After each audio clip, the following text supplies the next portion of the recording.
Live in the present moment. You've heard that 1,000 times. But here's what nobody tells you. Trying to grab the present moment is exactly how you lose it.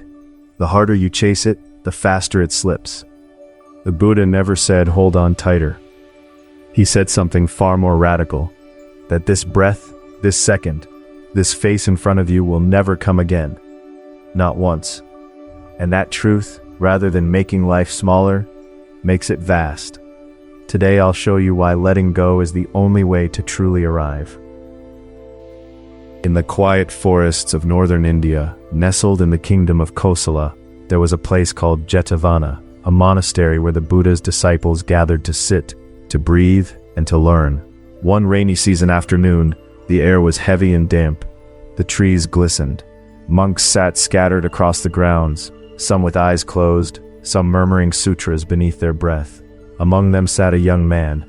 His brow was deeply furrowed, his hands clasped together in his lap, then loosened, then clasped again, over and over. I can't move forward until I have an answer. That thought had been smoldering inside him for a long time. A question, or rather a cluster of questions. Philosophical, yes, but to him utterly urgent. As the light shifted toward dusk, the young man finally rose to his feet. He had made a decision. He was going to find the Buddha. He moved through the grove with the kind of purposeful stride that belongs to someone who has been still for too long. A crow called once from a high branch, then fell silent, as if the forest itself had paused to watch him go. His sandals left small prints in the wet earth, each step a small, irreversible commitment. The Buddha was seated beneath an old salad tree at the edge of the garden, a handful of monks nearby, no one speaking. The young man approached, bowed, and before he had even settled onto the ground, the words came tumbling out, about the self, about death, about whether the world had a beginning or an end. The Buddha listened without moving, the way deep water is still, even when the surface is troubled. His name was Malankya-Putta. He was young, sharp-minded, and someone who held his questions close, the kind of person who believed deeply that questions mattered. But that very quality, that reverence for unanswered questions, had become a source of profound suffering. He sat before the Buddha and spoke directly. Blessed One, I have something to ask. If you will not answer me, I will leave this life of practice. The Buddha looked up, not with reproach, not with surprise, just steady, open waiting. Malankya-Putta continued, Is the universe eternal, or does it have an end? Is the soul the same as the body, or something separate? After death, does a person continue, or simply cease? One question, then another, the origin of the cosmos, the nature of consciousness, the mystery of what comes after death, each one a question that philosophers had wrestled with for centuries. These are things you have never explained to me. That troubles me. If you will not answer, I will leave and seek a teacher who will. When he finished, his face held both suffering and defiance. He had carried these questions for so long. To continue practicing without resolution felt, to him, unbearable. The Buddha was silent for a moment. Then quietly but clearly he spoke. Malankya-Putta, did I ever make you a promise?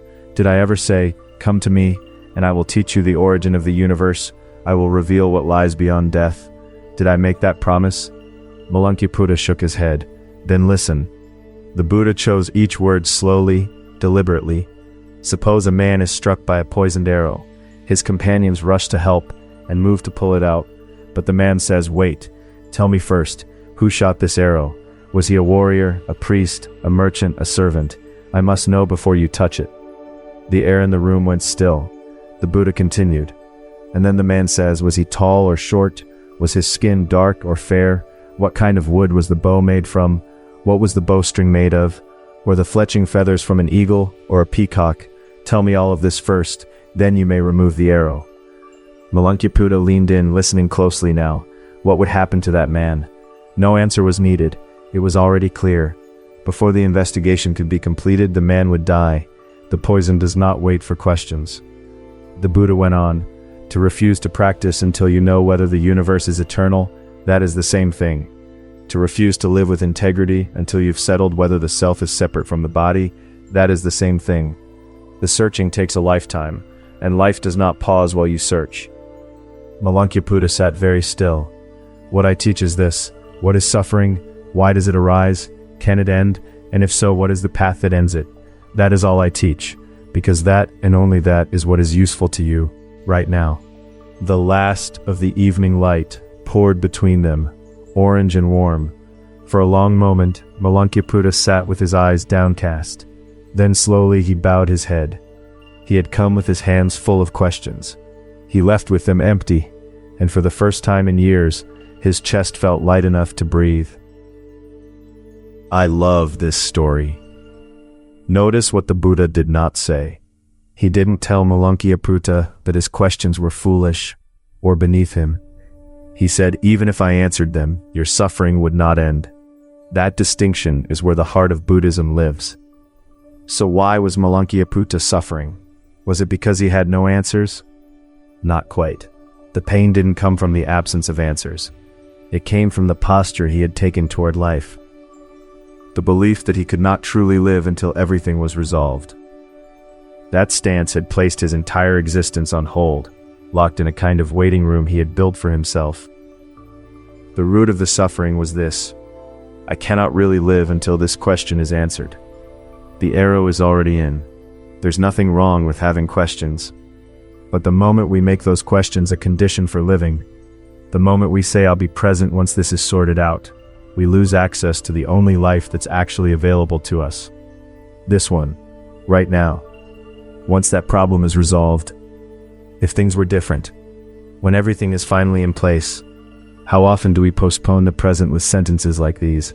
We may be no different from the man with the arrow, bleeding, while methodically gathering information about the archer. There is a Japanese phrase, ichi-go, ichi-e.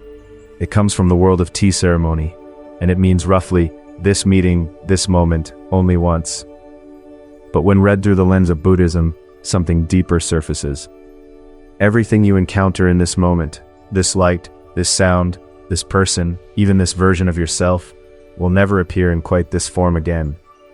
That is another name for impermanence. And it isn't only the world that keeps changing. You are changing too. I am changing too. We are all, always, in motion. Consider this for a moment. Who is the current you? Is the person you were yesterday truly the same as who you are today? Cells have turned over. Feelings have shifted. Memories have faded and new ones have settled in. What you call I is not a fixed, stable object. It's something that keeps moving, something that only exists in the flowing of this present moment. Buddhism calls this the absence of a fixed self. But that's not a negation of who you are. It's an affirmation. There is a version of you that only exists right now. And the only time you can meet that self is now. To postpone this moment is to let that meeting slip away entirely. What the parable of the poisoned arrow is really teaching is not act before you have answers. It's something more fundamental. There is nowhere else to put a life, except here, in this moment. To wait for full understanding before fully living may be the quietest way of abandoning life while still breathing. A man once told me he had spent 20 years planning to write a novel, waiting until he had more time, more clarity, the right conditions. When he finally sat down to write, he said the strangest thing. He felt he was mourning all the versions of himself that had wanted to begin. So how does this teaching echo in the everyday moments of our lives? Think about work for a moment. You're in the middle of something, a project, a role, a season of your career. But underneath the surface, questions are circling. Does this work mean anything? Is there somewhere better suited to who I am? Why did things end up this way? And somewhere along the way, without quite deciding to, you've shifted into a mode where you'll give your real self to the work. Once you have those answers, your hands keep moving, but your heart has already left the room. The arrow is in. The questions are valid, but the stance, I can't be fully here until this is resolved, has turned the present moment into something you're simply passing through. Now think about the people in your life, someone you care about, a parent maybe, a close friend, or someone whose time with you may already be running short. I'll bring it up next time we meet. I'll reach out once things settle down, when I'm in a better place, and so the time passes. The real weight of ichi-go, ichi-e, that phrase, this moment only once, carries within it a faint scent of mortality. When a tea master gives everything to a single bowl of tea, it isn't purely aesthetic. It's because they know with quiet certainty this moment of sharing will not come again. Not like this. The person sitting across from you today may not be in the same place tomorrow. Neither may you. The meeting happening right now can only happen right now. And one more thing about the relationship you have with yourself. There are people who live in a kind of self-postponement. I'm not quite enough yet. Once I've grown more, something important is still missing. And so they defer the meeting with who they actually are. But here's what's worth sitting with. The more developed self you're waiting to become is built from this self, the one who is here right now. To treat this present version of yourself as not yet the real thing may mean walking through your entire life without ever really arriving. The you who is here in this moment, imperfect, in progress, uncertain. That is undeniably completely you right now. And this version of you is already changing, which is exactly why meeting yourself in this moment matters. Ichi-go, ichi-e is not a phrase reserved for special occasions. This breath, this light, this person in front of you. To keep meeting them, gently, attentively. That is what Buddhism means by living in the present. And it is, perhaps, the quietest form of that teaching. A monk was once asked what he had learned after 40 years of practice. He said nothing for a long time, then poured 2 cups of tea, one for his visitor, one for himself, and they drank together in silence. Is there something small you might try today? Just one thing, and it's very simple. The next time you talk to someone, really look at their face. Just once. Properly. Not put your phone down and make eye contact as a rule. Not listen without planning what to say next as a discipline. Just this. Look at their face for a moment. Let the fact that this person is here, right now, today, let that land somewhere in your chest. That's all. It's said that when the Buddha's disciples went out on their morning alms round, walking through the village, receiving food from strangers, they would hold the face of each person in their hearts, not as a transaction, not out of gratitude performed, but simply to receive the fact. This person was here today. That act in itself was the practice of ichi-go, ichi-e. To really look isn't to study someone.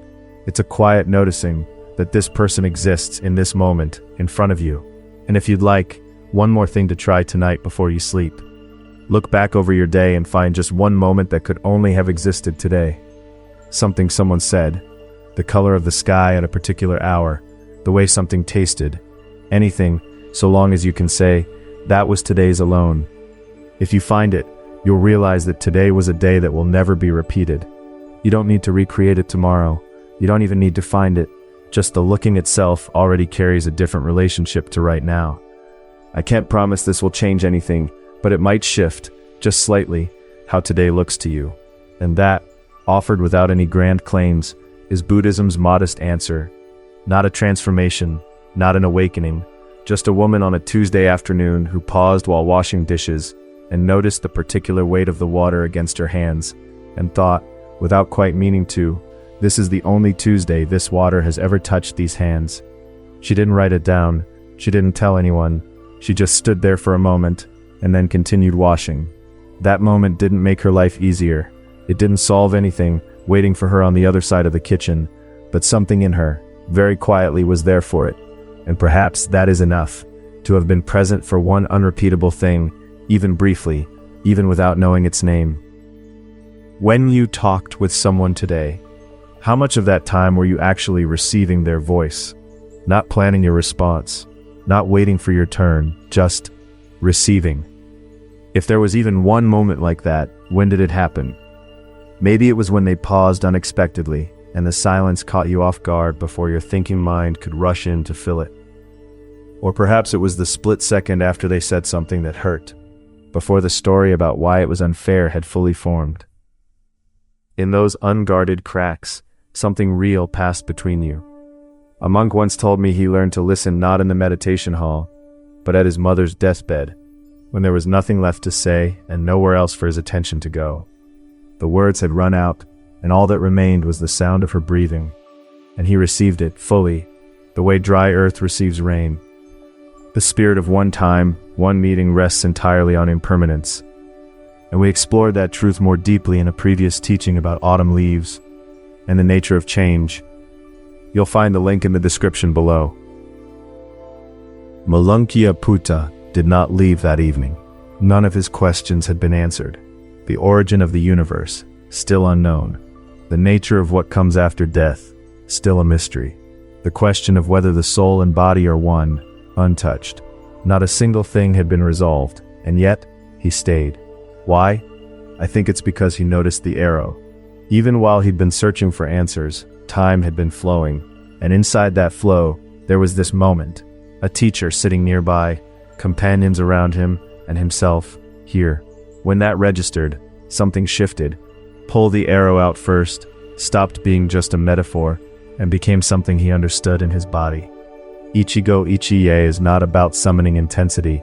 It is not about trying harder to be present. It is simply knowing that you are here, in this moment. Feeling the warmth of this life, right now, in the palms of your hands. You can do that even while carrying questions. You can do that even without answers. You don't have to be ready. You don't have to be whole. This moment is already here. The time you spent listening to this, it won't come back.